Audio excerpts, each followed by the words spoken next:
Hey guys, what's up and welcome back to my channel. My name is Boston. I am a concert photographer here in Los Angeles and I do videos on music and photography related stuff. So welcome to my channel. I'm so glad that you're here. So today's video, I'm going to be talking about what your first camera should be and what to get when you first start out concert photography, because this is something that I've been seeing more and more of, and I just kind of don't get it because so many people seem to urge everyone to buy full frame cameras when they first start out. So I'm gonna give you guys kind of like my opinions tonight when I get home, but I wanted to start this video because I am meeting up with a friend of mine later today, actually internet friend. I've never met her in person and we're meeting up finally today and we're gonna talk a little bit about this together. So super excited for that. So stay tuned for like my opinions and her opinions, but I just kind of wanted to talk about this because everyone urges full frames and how they're so much nicer, and we're gonna kind of get into it. But I am running errands right now and I am in the beautiful city of Glendale, so I will touch base with you guys throughout the day and let you know what's going on. See you soon.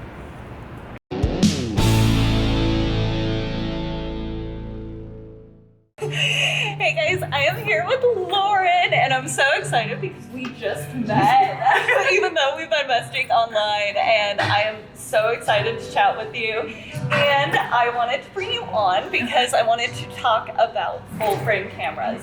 So let's see, when you first got your camera, Yes. Was it full frame or was it crop sensor?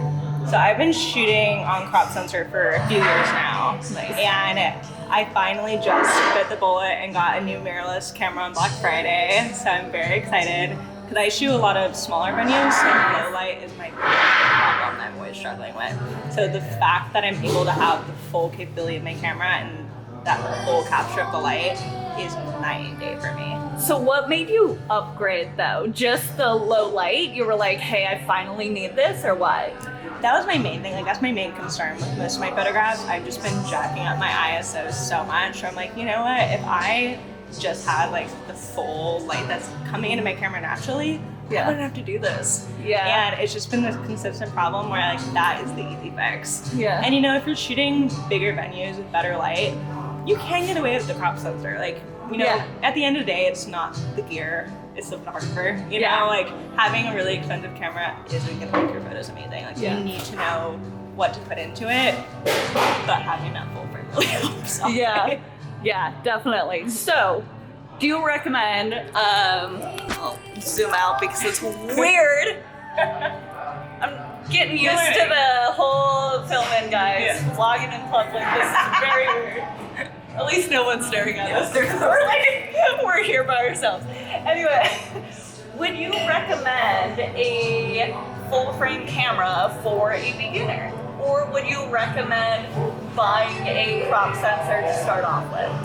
Honestly, I would say, You're like, honestly, I'd say you can start with a crop sensor just because I think it's important to kind of nail down your own skills before you get that really nice gear and kind of figure out, you know, how to shoot manual, how to edit, where you don't necessarily need that full frame, but you yourself as a photographer can do it.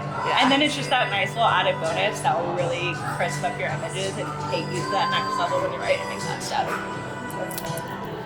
I love that. Because that is like, seriously, I'm gonna film the rest of this when I get home, but that is, I'm like filming the top of my head again.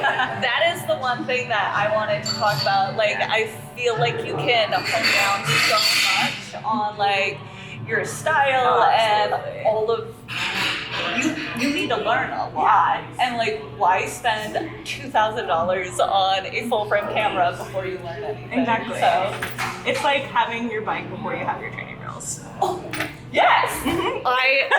Holy shit, yes. I love that. Like, you need to really give it your all and, you know, hone your craft before you get all the nice things. Like, you need to put in the work before you treat yourself. Nice.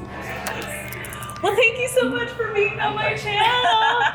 I'm gonna link all of Lauren's stuff below because I was checking out her work again, just like sitting here at this coffee shop, and so good. So I will link that below. Go check her out and give her some love, and I will see you guys later. Okay, so I am back now in my home, and I want to talk a little bit more about full frame cameras. And I was so happy to talk to Lauren today and have her give her insight on whether or not you should start out with a full frame or a crop sensor camera, because she actually brought up the one thing that I kind of think is the most important when considering what kind of camera to get. And that's the fact that you don't really know everything yet when you're first starting out. So why invest in something that's so expensive when you can get something significantly cheaper and you don't even know how to use it? There is so much time and energy and really studying that you need to do when you first start photography to learn how to use a DSLR or a mirrorless camera. Whatever it is, you need to study and learn that camera and that brand of camera really, really well before you kind of outgrow it. For me, it took about 2 to 3 years to outgrow my starter camera, which was a crop sensor. With a full frame camera, you are going to get better images in darker rooms, but the thing is this camera worked so well for me, especially with a prime lens like a 51.8 for years. I still have a lot of those images in my portfolio, and I'll show them here because I am proud of the images that I took with this. It's not necessarily about your gear, it's about learning your style, your aesthetic, how you take images, how you work your equipment. And this was really important for me to feel like I outgrew this before I invested in something else. Now this is the Nikon D750, and this is the camera that I invested in when I wanted to go full frame. I love this camera. This has been my powerhouse for the past 4-5 years, and it's an amazing camera, and I'm really happy that I bought it. But I wouldn't have been able to use it like I know how to use it now when I was first starting out. I just really didn't know that much about photography or like what I was trying to accomplish when I was taking pictures. I was really just trial and erroring things. And this camera costs roughly $2,000 with taxes and everything, unless you bought it on sale over Black Friday. But for $2,000 compared to this D3200, which is a crop sensor, this was about $400, and you can get this with a kit. So when this is $400 and this is $2,000, why are you investing $2,000 into a business that you're just starting out, you're not making any money off of, and you really don't know how to use the camera? My personal recommendation is that you start out with a crop sensor because it's not that expensive. You can learn how to use a DSLR and really know the ins and outs of shooting and doing your own photography before you invest all of that money into something else. Like both me and Lauren mentioned, you know, it's really not about the gear, and we hear that all the time, and of course gear helps, but you can make beautiful, beautiful pictures with a crop sensor. I've been in business for quite a few years and I still own this camera, and the thing is I can get great shots still with this camera. So it's not about your gear, it's about your eye and how you take your pictures and how you really build your vision and what your aesthetic is. And why invest $2,000 when you can invest $500, $400 and really fine tune your style and your look before moving on? I can take both of these cameras to a festival and get the similar style shots and you wouldn't even know the difference. My clients half the time don't know the difference between the two cameras if I bring both of them. And I'm seeing more and more comments about people just like really bashing on crop sensor cameras. And I'm gonna do another video about why I keep my crop sensor cameras. And I feel like there's kind of like a stigma around having a crop sensor, that you're not a legitimate photographer if you shoot on one of these. And the thing is not everyone can afford $2,000 in one camera. This doesn't even come with any lenses. That's $2,000 just for this body.